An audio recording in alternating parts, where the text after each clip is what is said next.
Hola, ¿qué tal alumnos? Bueno, para los que no estuvieron en el primer cuatrimestre de este año, yo soy el profesor Darío Basualdo y doy la materia Lengua y Literatura. Y en este caso, Lengua y Literatura 2. Desde ya, la bienvenida y felicitaciones a los que están continuando, a los que comienzan ahora, porque a través de esta plataforma educativa van a tener la posibilidad de poder completar la educación obligatoria, que es el nivel primario, el nivel secundario. Así que bueno, que va a ser más o menos la misma modalidad de lengua y literatura 1. Voy a ir subiendo material teórico, actividades, foros, y estos videos explicativos voy a tratar que sean para todos los temas. Así que bueno, vamos a comenzar ya con la primera unidad. Este lunes 5 de agosto ya está arrancando formalmente, están arrancando formalmente las materias. Así que la primera unidad es oración unimembre y bimembre. Desde ya les digo, es un tema difícil, complicado, largo, complejo, muchas veces pesado. Yo por mi parte me encanta analizar oraciones, pero sé que es un tema no es un tema que me gusta dar mucho porque, como le digo, tiene esas características. Pero bueno, está en el programa y hay que darle. Eh, Así que por eso le digo que con este tema todas las dudas, las consultas que tengan, no tengan miedo de hacerlas, ¿sí? Ya saben, lo pueden hacer por el foro, por el chat, me pueden mandar correo, está mi dirección en la plataforma, así que incluso antes de realizar una actividad, tranquilamente me pueden mandar un borrador para que yo le pegue una mirada y todas las consultas y yo se las respondo, ¿sí? Bueno, vamos a empezar con la oración, ¿sí? En su definición clásica, básica, que la tienen ahí, que como le digo es más cultura general, porque no es que después lo voy a tomar definición de oración, pero dice que la oración es un conjunto de palabras, ¿sí?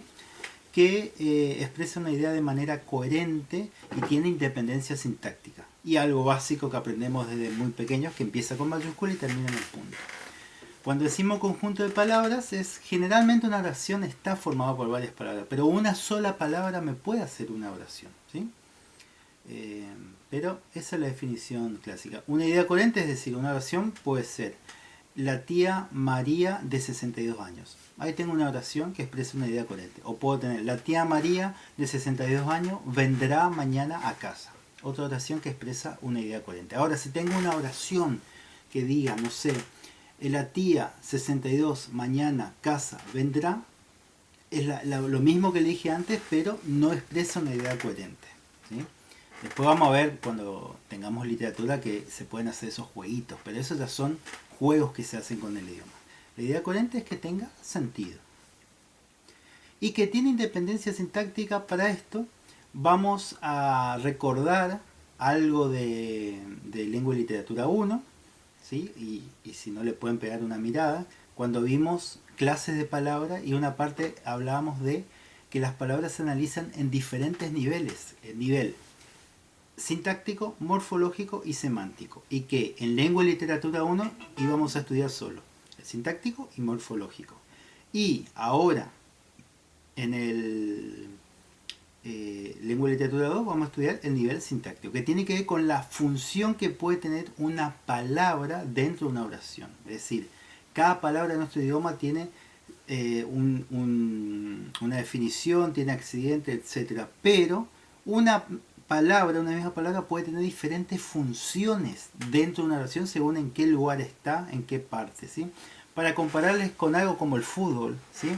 Tenemos un jugador, ¿sí? Tiene una función específica, no sé, un defensor, ¿sí? Se encarga de defender su campo. Pero eso no quita que en algún momento pueda cumplir otra función, como subir y ayudar en el ataque, ir a cabecear, etcétera. Entonces tenemos las mismas personas, pero según en qué parte del campo se pare, tiene una función diferente. Con las palabras en la oración sucede algo muy similar. Eso es parte de la primera explicación del material, y después ya entramos a lo que es oración unimembre y bimembre. El nombre unimembre y bimembre, y esto siempre se lo digo a mis alumnos, por algo le ponen esos nombres, no es que a alguien se le ocurra un día ponerle cualquier nombre y ya está, no, tiene una explicación. Cuando decimos uni, nos referimos a uno, y cuando decimos bi, nos referimos a dos, ¿sí? Volviendo al ejemplo del fútbol, un equipo de fútbol que sale 2 veces campeón de manera seguida se le dice bicampeón, porque tiene 2 campeonatos. Entonces, uni 1, bi 2. Y membre viene de miembro, ¿sí?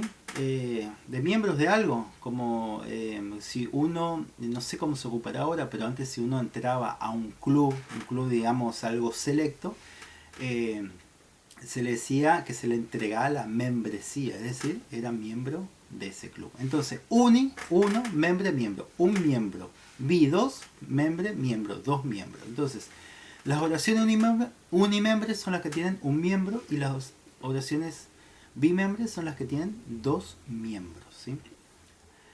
Para entender bien esto, voy a empezar con la oración bimembre.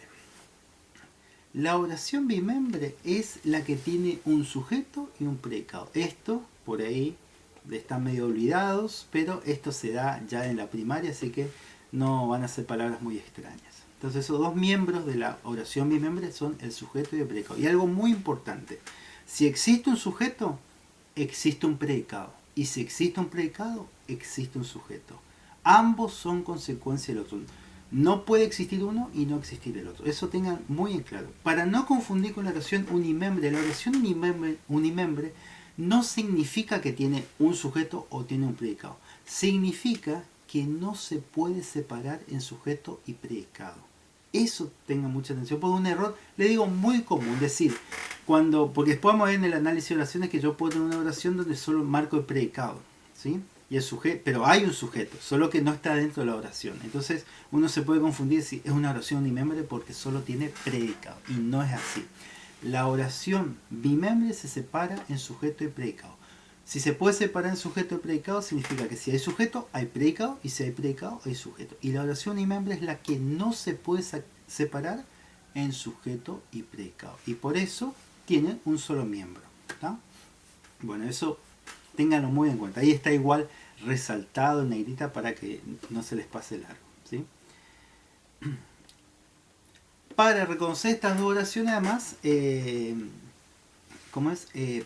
prefiero empezar con la oración bimembre. Para separar una oración sujeto y predicado, lo primero que tienen que buscar en la oración, ¿sí?, es el verbo conjugado.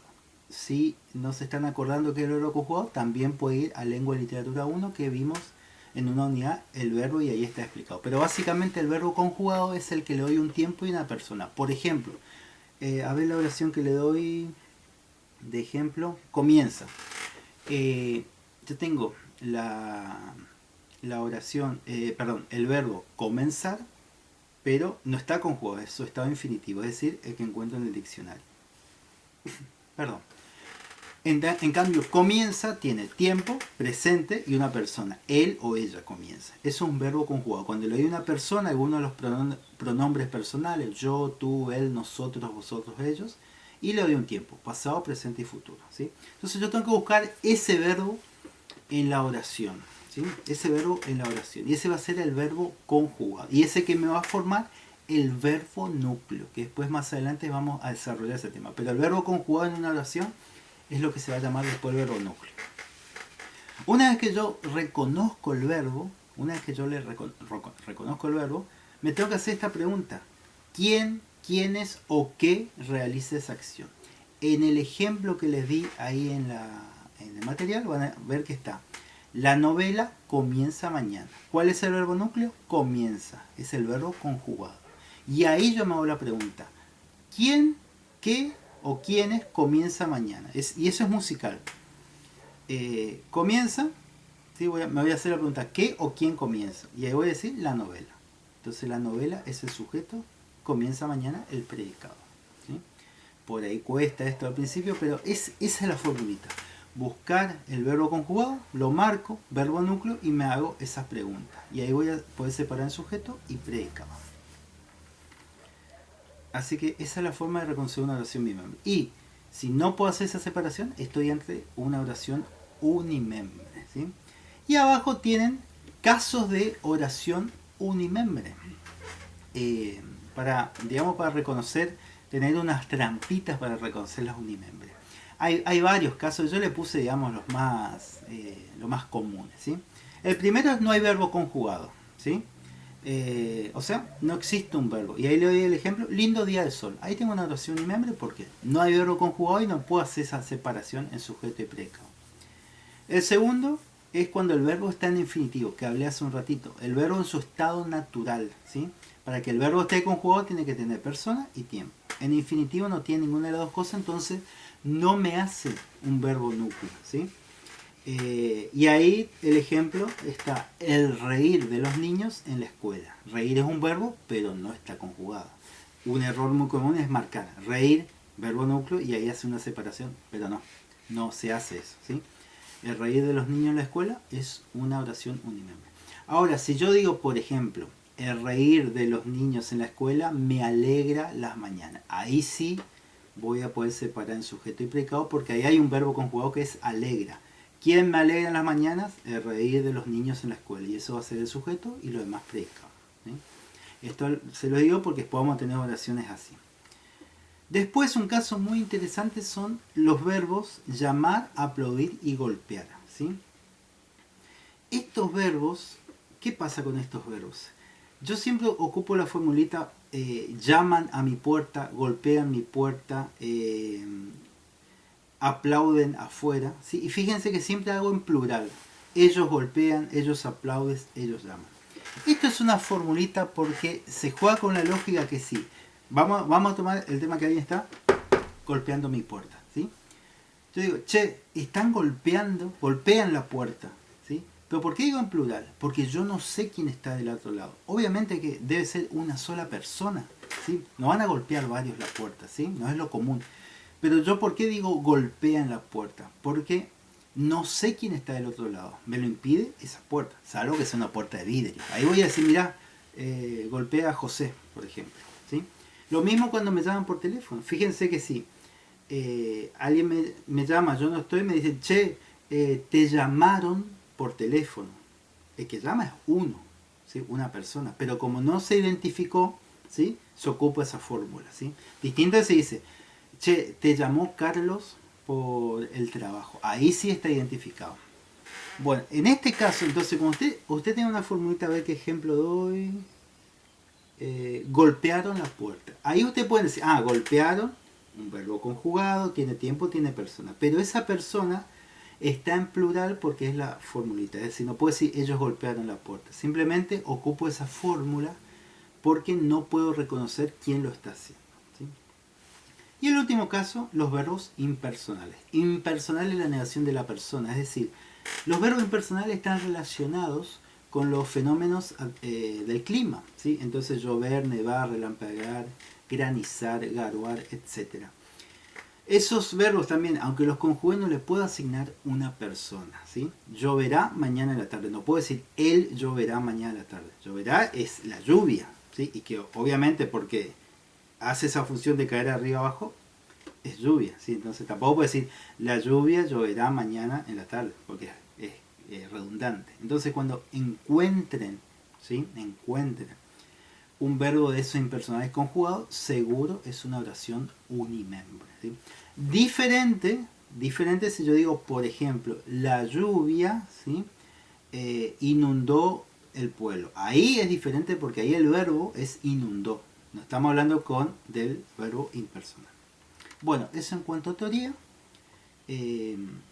Como le dije, es un poco, se empieza a complicar un poco las cosas, pero bueno, es cuestión después de la práctica. Lo que nosotros más vamos a trabajar, oraciones bimembres, porque esas son las que se analizan. La oración unimembre no hay mucho para hacer, y en eso consiste la actividad. En la actividad tienen que reconocer oraciones unimembre y bimembre, y en el caso de bimembre separar en sujeto y predicado, ¿sí? Separar en sujeto y predicado, ¿ah?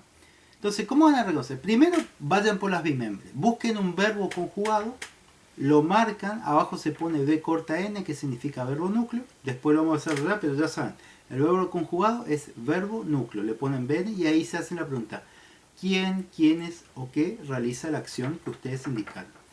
Los que realiza va a ser sujeto y lo demás, perdón, predicado, ¿sí? Y después, oraciones unimembre, para reconocerlas, lean los casos de oración unimembre y ahí vayan marcando. Algo que tienen que hacer a partir de ahora, cada vez que analice oraciones, le ponen, ¿sí? Corchetes acá al principio y al final, ¿sí? Eso ya mentalícense. Cada vez que van a analizar oraciones, corchete a un lado y al otro, ¿sí? Y en el si es oración bimembre, ponen después del último corchete ponen O barra B larga, que significa oración bimembre. Y si es oración unimembre, ponen O barra U, que es oración unimembre. La oración unimembre solo tienen que poner los corchetes y nada más, porque no se hace más nada. La oración bimembre además tiene que separar el sujeto y predicado. Al sujeto arriba le ponen una S de sujeto y al predicado una P de predicado. Bueno, les vuelvo a decir, si se les complica algo, no han entendido, me pueden mandar la actividad con todas las preguntas, yo las veo y le hago la evolución y después corrigen y mandan el trabajo final. La actividad va a arrancar a partir de mañana, lunes, y ya les dije que estoy haciendo esto un domingo, y va a tener tiempo de entrega hasta el otro lunes, ¿sí? Bueno, por ahora es eso, así que no sé, estamos con... me olvidaba decir, si hacen la actividad, yo les recomiendo que la hagan en una hoja manuscrita o impriman la hoja y la hagan ahí, pasen virómetro, le saquen una imagen y la manden. La pueden hacer en la compu, pero ahí insertar los símbolos, todo eso por ahí le complica un poco y bueno. Así que cualquiera de las dos formas que la hagan está perfecto. Bueno, un saludo y estamos comunicándonos en cualquier momento.